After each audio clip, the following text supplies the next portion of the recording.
Welcome to the first presentation in this series of 5, focusing on the topic of coaching U6, U8, and U10 players.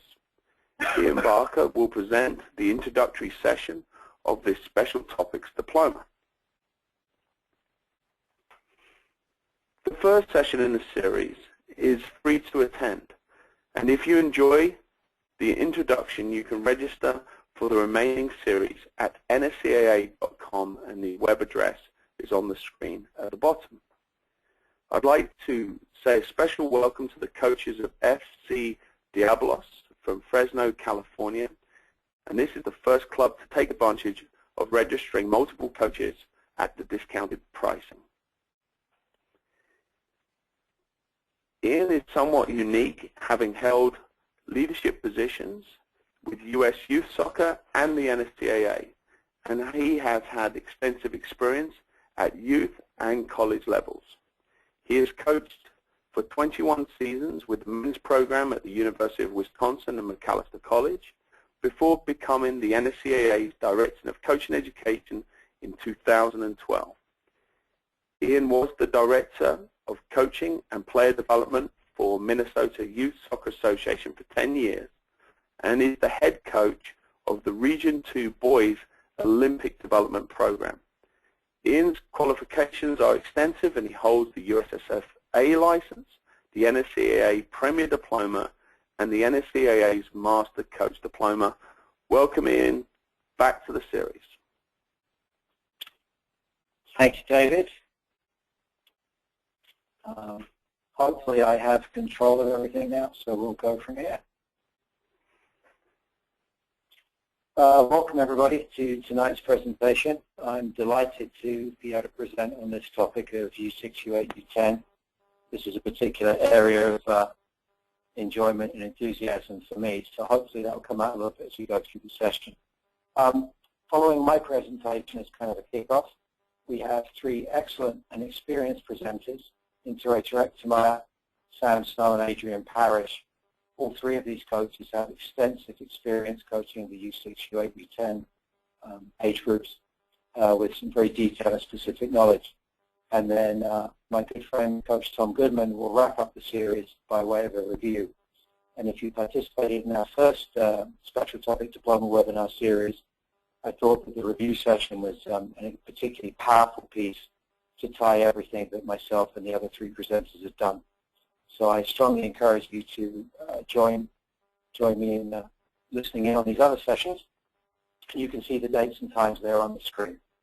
And so with no further ado, we'll move on from the future presentations to the current one. Excuse me.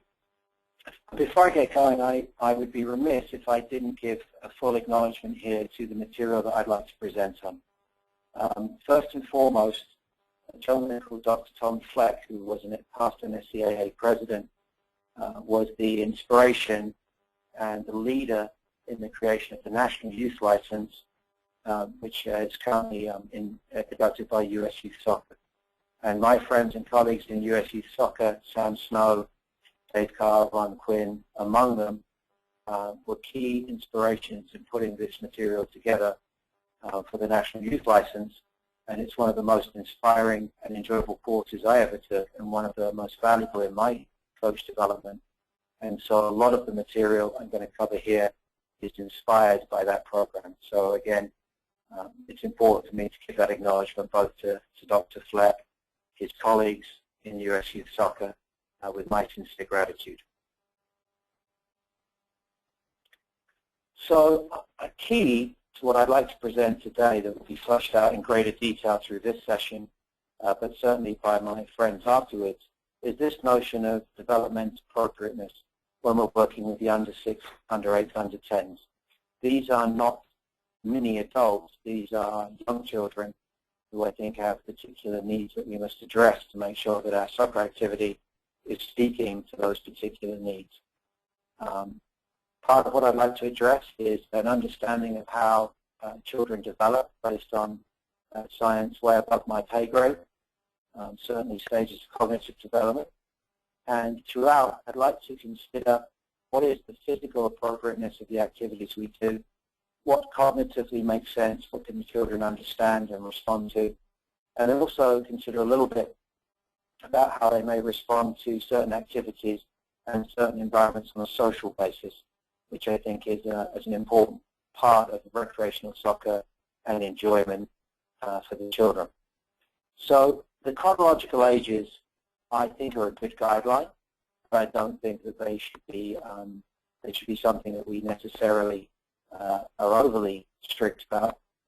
But from my perspective, the notion is that if a player has gone through a stage, then they're ready to move on to the next one, but that no child is ready to go right into 11-a-side soccer, and so they must be graduated through the programs.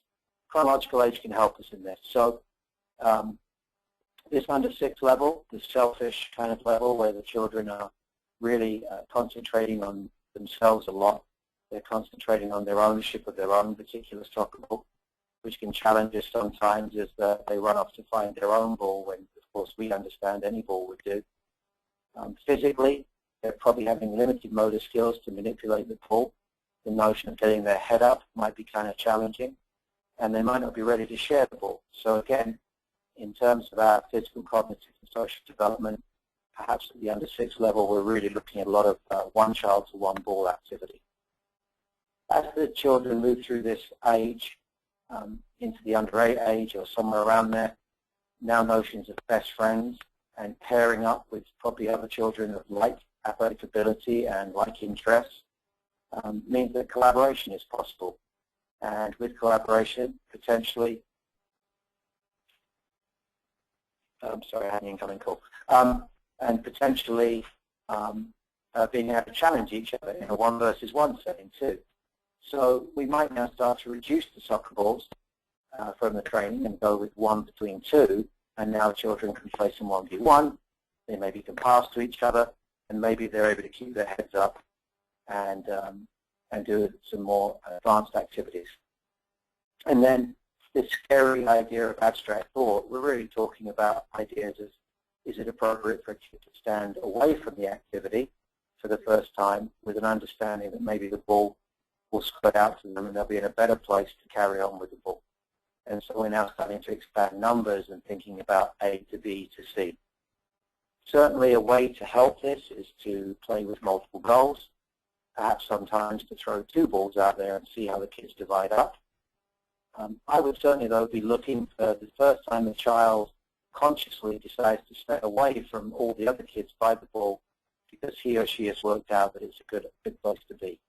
And so I see a graduation as the children develop, which actually reflects a reduction of the number of balls in training and increasingly more collaborative activities. And of course, if we're doing that, then we can start talking about different techniques and potentially some limited idea of decision-making / tactics.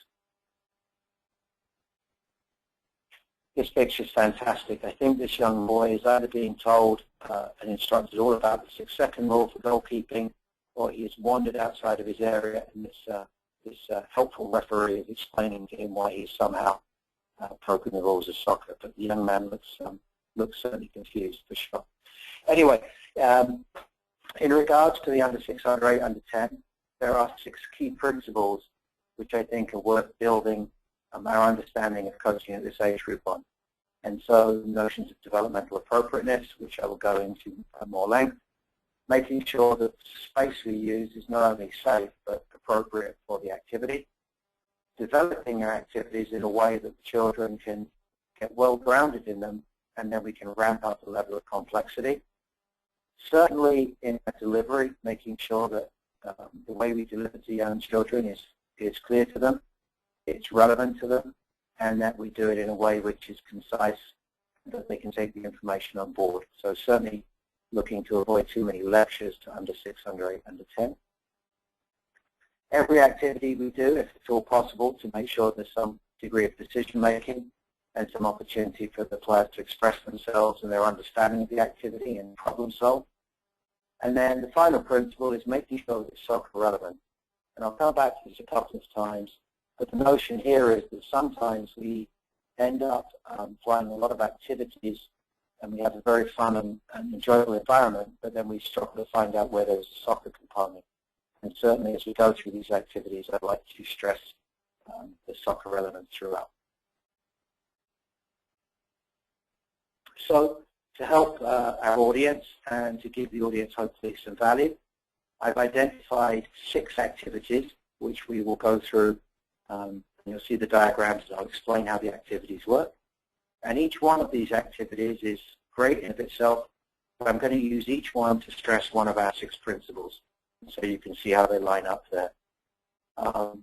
Pacman is perhaps dating myself, so you may choose to find more exciting names and more contextual and appropriate names for these activities. But I think the activities in of themselves will be something that you might be able to use and get some value out of. And again, they line up with the principles to the right. So here is our first activity. And this activity for me is to express ideas of developmental appropriateness. So this activity is a passing activity. You may start, before you do this activity, you might start with something more fundamental, like marbles, where children try to strike a ball into a stationary colored ball, so a target, if you will. And certainly beyond this, you might get into some formal passing patterns, passing through gates, and so on and so forth. So I think this is an activity for passing, which is perhaps more at the under 8, under 10 level. But certainly if you've got a robust group of under 6s, it could work. And you may still have fun working this with 11 and 12-year-olds. So the colors are really here to help you. In your training sessions, your kids are probably in mixed colors, and that's totally fine. But what we have here are red Pacman, if you choose to go with the Pacman game. So these people don't have soccer balls. And you have decided that there are going to be 2 children, one here and one here, that do indeed have soccer balls. And their job in this game is to dribble up behind other players or from a distance try to strike the other players below the knee with the soccer ball.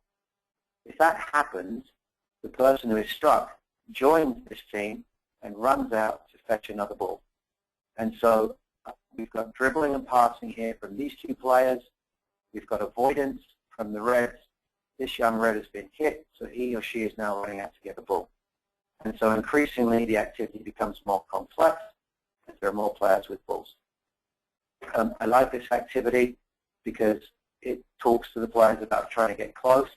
And we have an interesting and important stipulation that if I strike this ball at this player and I miss, I must fetch it. So it doesn't pay to whack the ball as hard as you can. It's a pretty dynamic little game, and you can obviously have a lot of fun with this one. As we make the game a little bit more complex by virtue of other players coming in, we now have 3 players with soccer balls as the game is progressing. You see here that this player and this player are beginning to almost herd the Reds into a corner. And so even though each player has their own ball, there is some element of collaborating and identifying what's happening around the grid. So as it becomes more complex, the ability to work in collaboration, albeit with your own ball, intensifies. And then finally, another way to take this game with an interesting twist is now to say that there are 2 players to a ball. So we have 2 players here with the ball, and we have 2 players here with the ball. As this player dribbles, attempting to strike the opponent, his or her teammate is now running into a space. Similarly here, this person has the ball, and the teammate is trying to run beyond the target player, so maybe you could pass back and forth and try to get the red players caught in between. Obviously, if a player is struck, he or she will wait out by the balls and wait for a teammate, and then you become partners in this Pacman activity. Again, the colors here are really just for the benefit of yourselves in order to picture this activity. We understand that in your environment, the kids are going to be kind of mixed up in colors.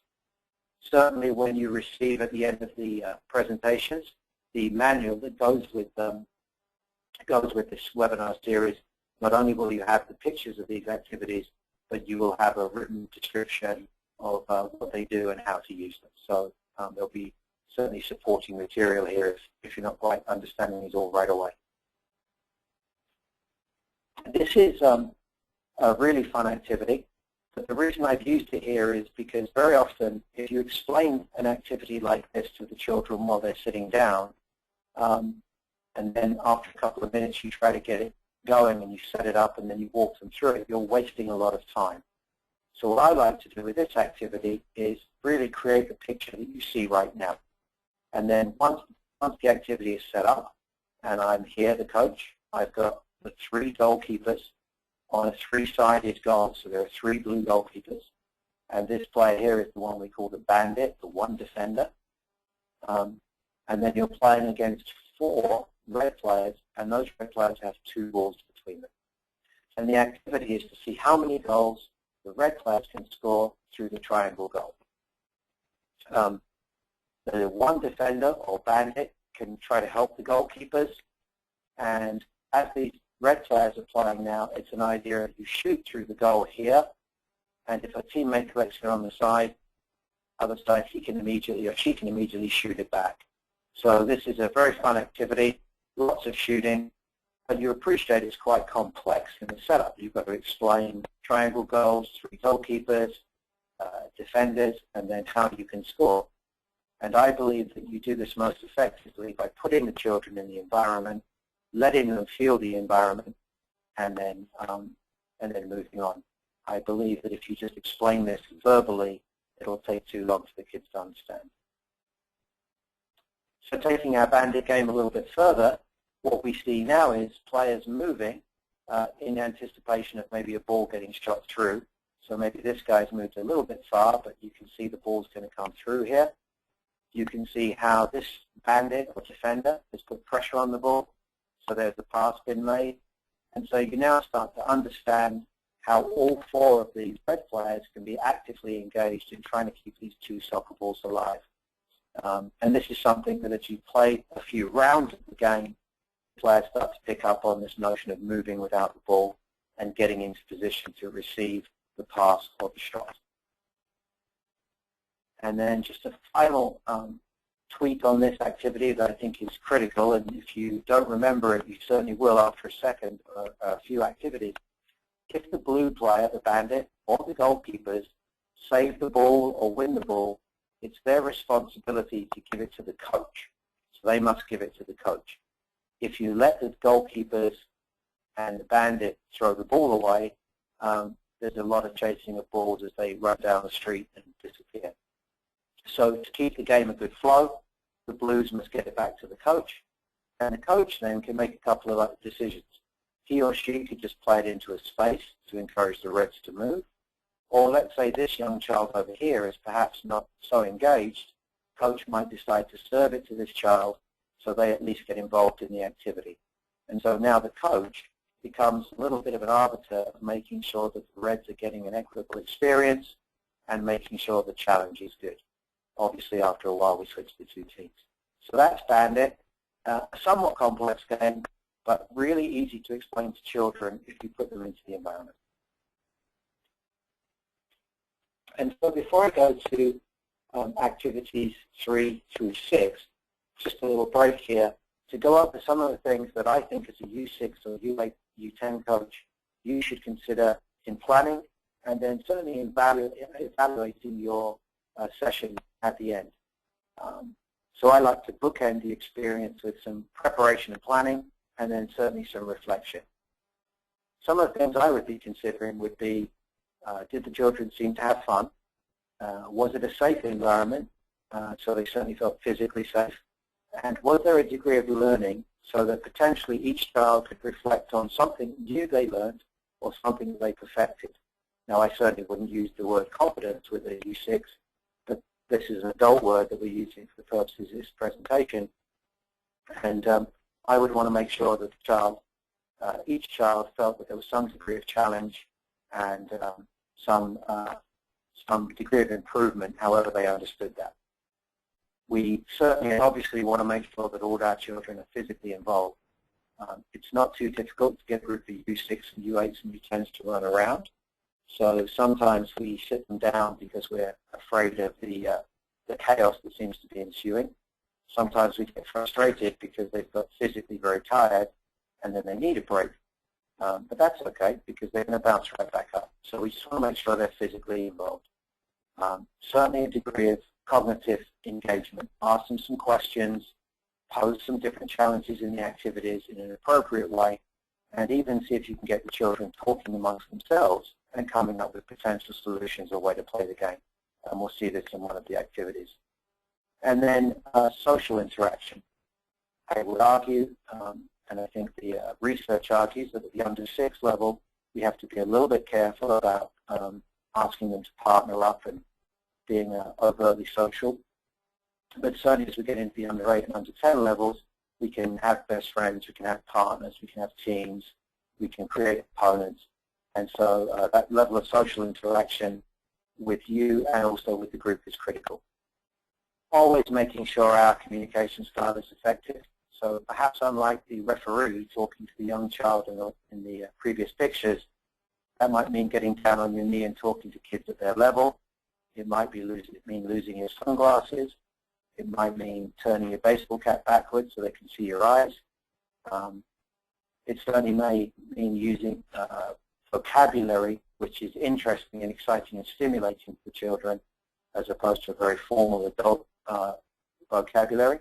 And it very often, very effectively, might mean telling them a story or even using some imagination in those stories and coming up with some different names and ideas. And then critically, there has to be a soccer relevance.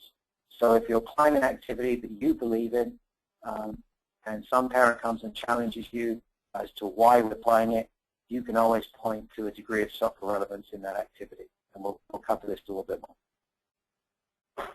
So here's my third activity. And this is an activity which is designed to express the notion of simple to complex. So here we have the kids in the grid, and they're playing a game called Everybody Is It. So it's just a tag game. There's no soccer ball, and everybody can tag everybody else. If you have a very aggressive group, I think you sell it to them by saying, it's great to tag as many people as you can, but can you avoid being tagged? And they may back off and they may be a little bit more considered.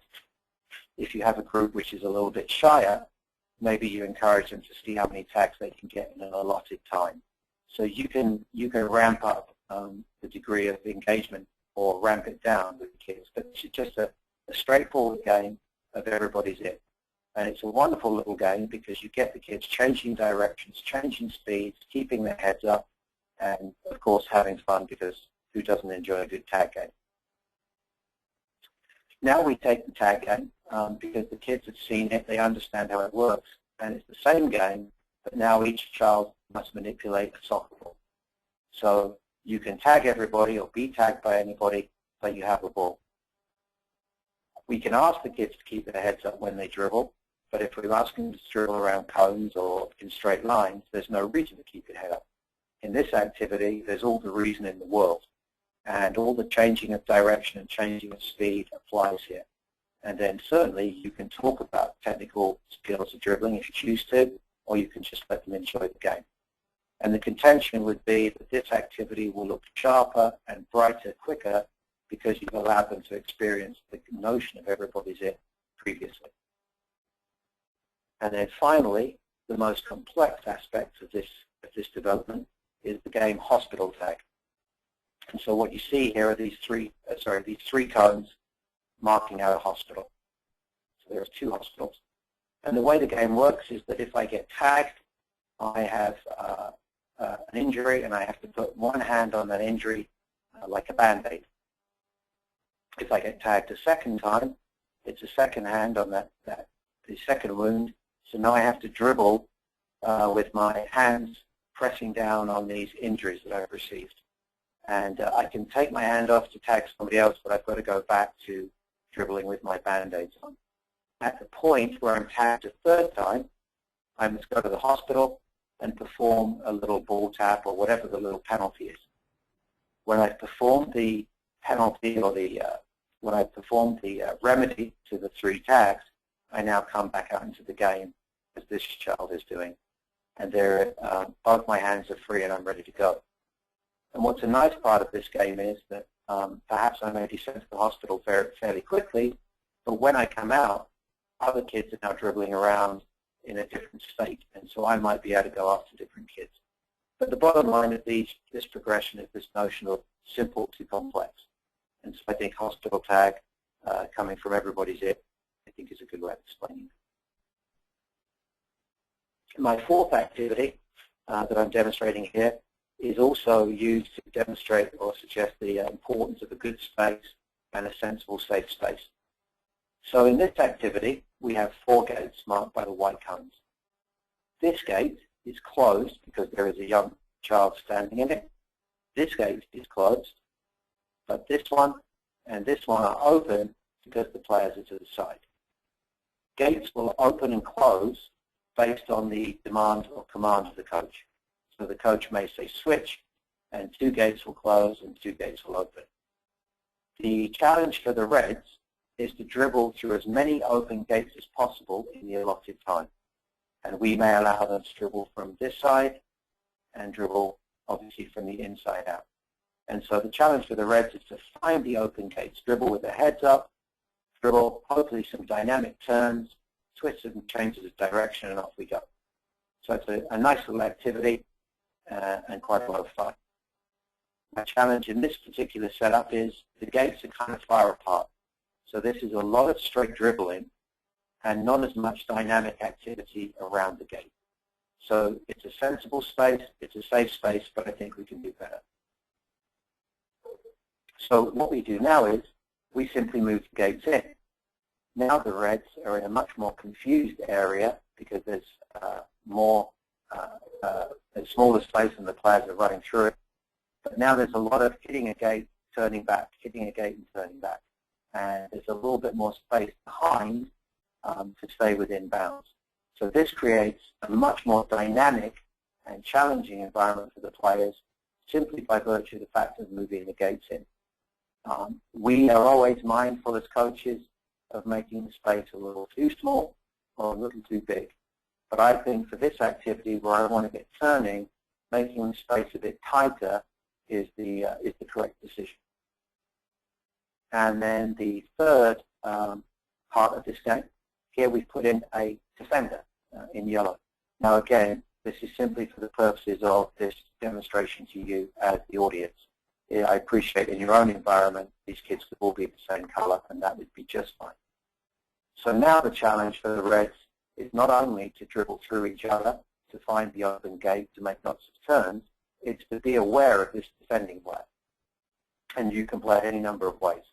You could say that if the defender steals it, the 2 players switch positions, or you could say if the defender steals it, he delivers it to the coach, or if the defender steals it, they immediately give it back, and then the defender tries to chase one of the other 3 children.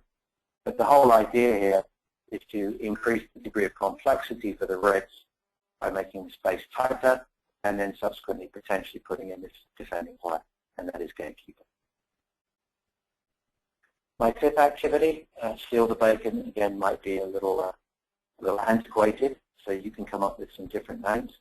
But this activity is, I think, a wonderful activity for helping kids develop decision-making skills individually and as a group.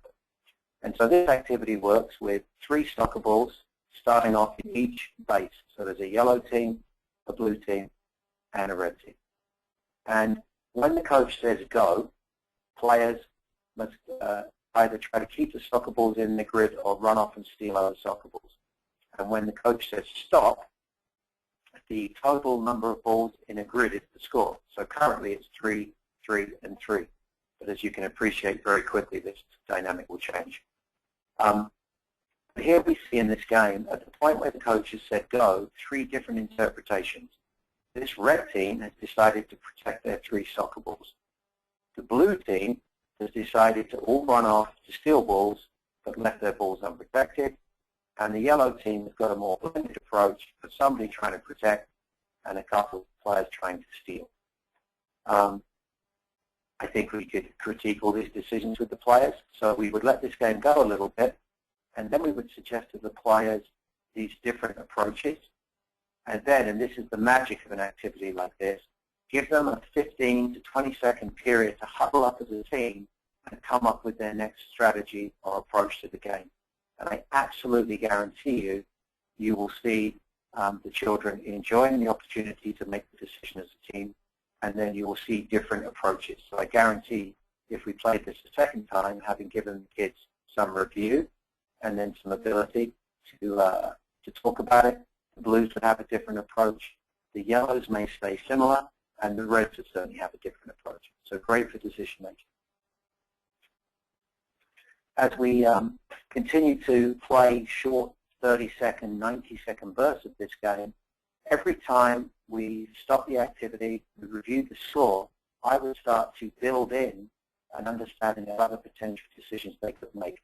So in this example, this red player was elected to pass the ball back to the base. A pass would be a great way of doing things, potentially very quick and effective, but it does require receivers, and it does run the risk of being intercepted. So a pass is a great option, but not the only option. What other decisions could they make? Well, here this yellow player is electing to dribble the ball back to the base. And so I would certainly discuss with the players after a little while of playing this game the notions of how do we get the ball back to the base, what is the most effective, is there a better way or a different way. So again, decision making. And then as a final, and I think excellent development of this activity, what we've done here is we've reduced the number of balls to 6. So now there is a lot of element of time when the child is not directly engaged in the ball. So we have here a little 1v1 battle, another little 1v1 battle. We have a player dribbling, trying to get back to the base.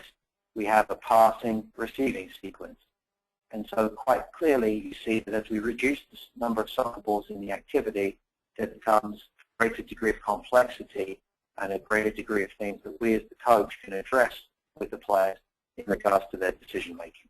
So I'm a big fan of this activity, and if you play it in 90-second bursts, you can play this one for a very long time with a high degree of enjoyment from the kids. And then my last activity to express this notion of implications for the game or soccer relevance is an activity that no doubt many of you will be familiar with. So this is the activity where every child has a ball in the grid, and the object of the game is to be the last one in the grid with your soccer ball. This is a great game for working on tenacity and shielding and creating some little 1v1 tussles. But I think it's an extremely limited activity because what you see here is 1, 2, 3, 4, 5, 6 players who have been eliminated from the game. So those 6 kids were the first ones knocked out and they're no longer playing. In the meantime, these 4 are having a real tussle, and this child are hiding out in the corners. So as this game drags on, the kids that are sitting out for increasingly longer. These players are becoming very, very tired, and the activity is becoming less dynamic, and these kids are just trying to hang in. So this activity has some wonderful implications for tenacity and shielding, but I think it has some real limitations because it's what we would call an elimination game. And as you will appreciate with your young players, very often the first eliminated will be the youngest or perhaps the physically least capable. And so the big kids tend to stay in a lot and the little ones tend to get knocked out very quickly. How to fix it? So here's how you fix it. And the graphic is somewhat helpful, but I'll try to explain it. So here we have the tussle. That's great. Here we have a ball kicked out, but this player is allowed to immediately chase the ball because if you catch the ball before it stops moving, you're allowed, this player is, to dribble back into the game. So you're never eliminated, and if you catch the ball while it's still rolling, you can dribble straight back in. If the ball is stopped, you're a bit of a slow poke, you don't catch it, then you have to wait outside here, which is what these 3 kids are doing, and perform a little task, ball taps, toe touches, whatever it is. The graphic is not great, but you get the idea that these children, just because they're a little bit slow in catching the ball, perform a little technical thing, and then indeed they come back in. So, if you understand the game the way I've explained it, the game never stops. It can be played forever. It's a great opportunity for a smaller kid to challenge themselves against a bigger kid, and the worst thing that can happen is you go fetch your ball and you come right back in. This game stops, in my opinion, when the coach deems it to be losing a dynamic. So at the point where the kids are kind of dragging, you simply stop it and set it up again. But this is a game, in terms of relevance, where the notion of chasing the ball after you've lost it, as opposed to giving up and sitting down, is trained into a simple U6, U8, U10 activity. And as we may know, if we're working with senior players, the first principle of defending is immediate chase. So here you are with your youth players teaching, maybe not explicitly, but teaching the idea of when the ball leaves or you lose the ball, try to get it back. Don't just give up and sit down. And of course, there is no element of elimination in this fantastic activity. And then finally, again, the colors are really for the purposes of this presentation, as opposed to suggesting that you have colored teams. We pair players up. So here we have two red players. This one's holding on to the ball. This one has dispossessed the two blues. As the ball is kicked out, now both blues must go fetch it together. Here we have two reds holding on to their soccer ball and two blues working out how they may try to get the reds kicked out. Up in this corner, one red holding on to the ball, one red challenging the blue player, and the blue player slipping a pass. So we're playing the knockout activity, but we're simply partnering the players up, and now there's different levels of collaboration and different levels of challenge. And so hopefully you can see how we can take really solid activities and then subtly tweak them. And again, and critically, this notion of relevance is very important. So this is a soccer relevant game because you're always chasing the soccer balls or competing, and no child is ever eliminated from this activity. And so those are my 6 activities. I think in of themselves, they're all very fine activities for the under 6, under 8, under 10 age groups. But if you understand them in terms of the principles that I suggested, they take an even more interesting life of their own, if you will. And so what am I hoping for you as the audience tonight, and then approaching the other 4 webinars? This is some of the things I would like to hope we can achieve. One of the worst things being a coach of these ages is when you look at your watch, you're 5 minutes into the training session and the children are just out of control and you have no new ideas. What is much more satisfying as a youth coach is to look at your watch. There's only 5 minutes left. The time has flown by and you've still got plenty of things that you would like to teach. Interestingly, and perhaps helpfully, this is very true of camps and clinics. So if you use young coaches, young players in camp clinic programs, if you want to make sure they have a good experience, put them through a program like this, because a disenfranchised, jaded camp coach is a really unhappy person, and typically with underserved children. But certainly for your own experiences as youth coaches in the club environments, I really hope that we can help you be very effective in such a way that you are running out of time as opposed to trying to fill time. One of the ways to do that, in my opinion, is not to go and buy a manual with 501 great drills.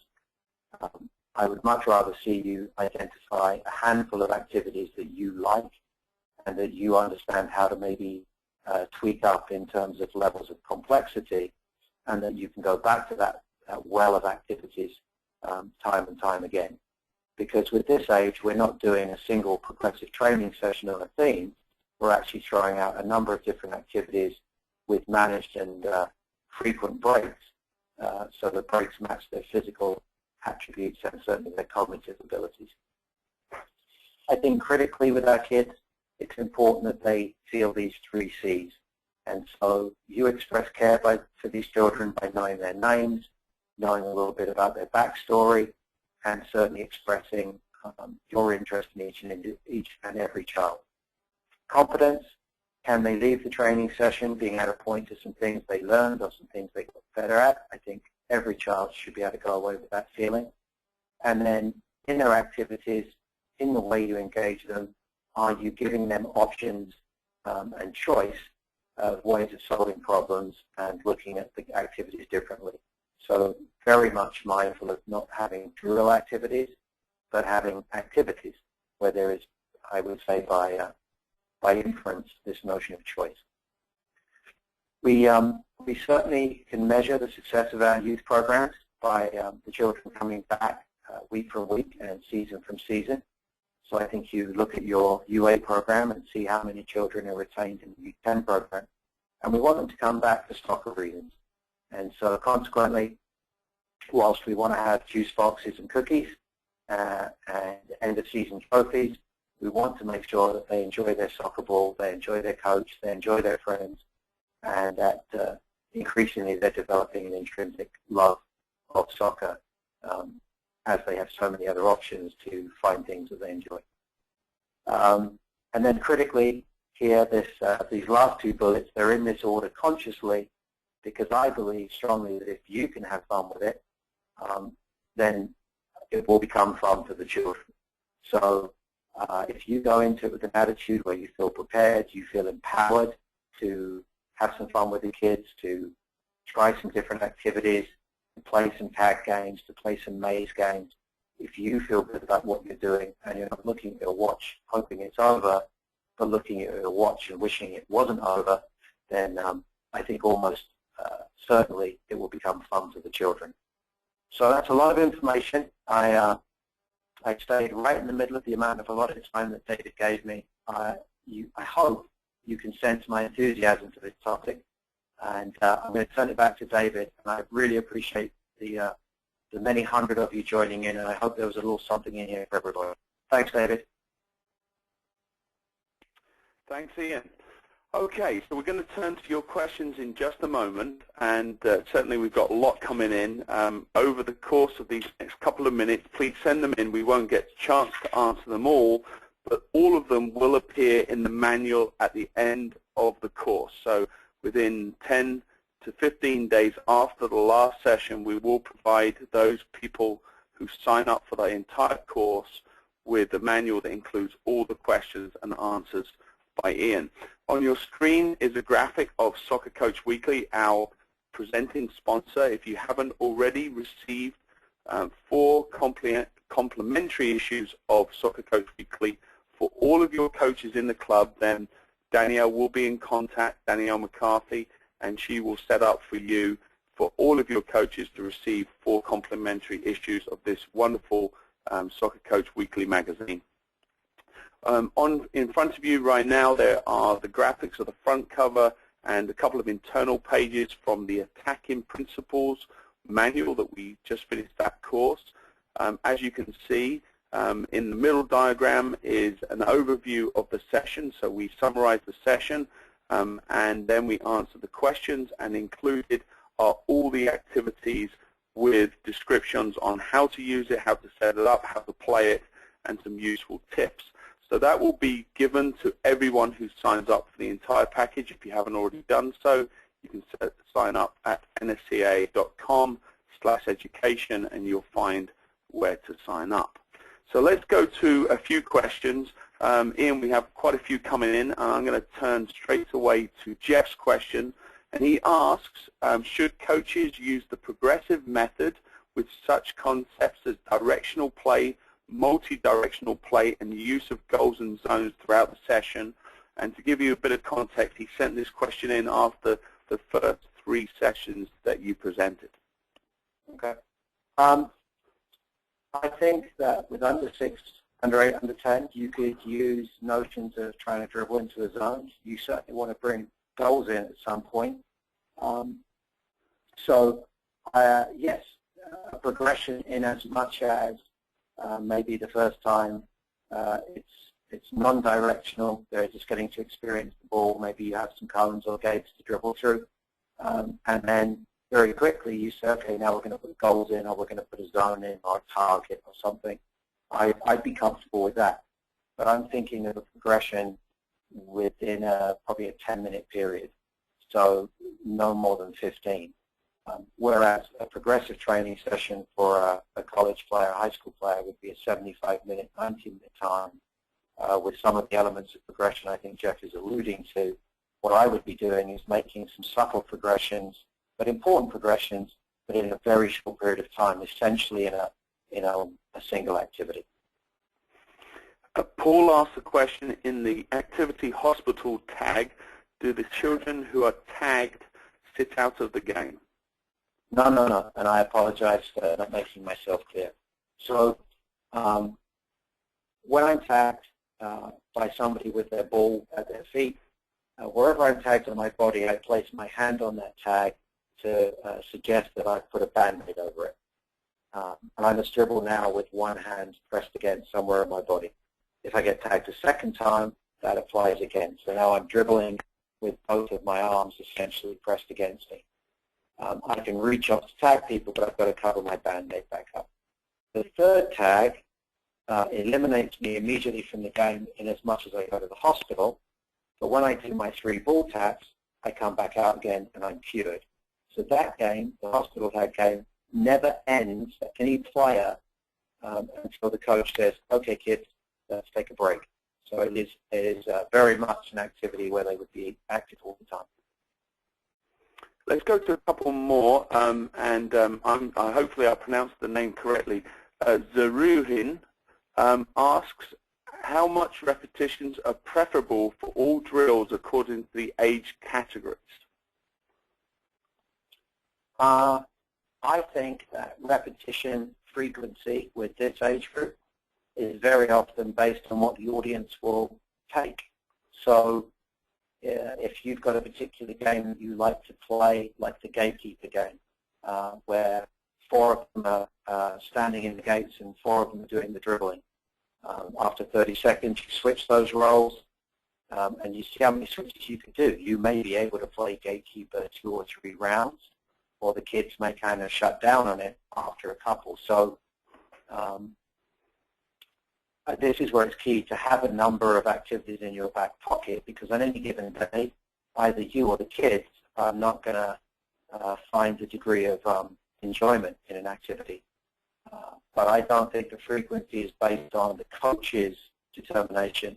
I think it's more based on how the players are responding to the activity. Garrett asks, here's a nice question for you, Ian. Garrett asks the question, what is the best level of NSCAA courses for the U6, U8 coaches? All right, thank you for the question, because I can do a shameless sales pitch. Our level 1 and 2 deployments are targeting these ages specifically. They're the only deployment that we do which targets a specific age. So the NSCAA level 1 or 2, and I'll be very candid, also if it's closer for you or easier to access, the US Youth Soccer State Association Y modules, because I think the content is suitable and similar. Okay, and we'll take one more question because one of our colleagues, Chris Burt, sent this in probably to try and catch you out. And he says, in the game gatekeepers, how does the coach signal for those players for the block in the gates to move? Excellent question, Chris, and I will buy you a cup of coffee tomorrow for asking. There's a couple of ways. It could just simply be a voice command.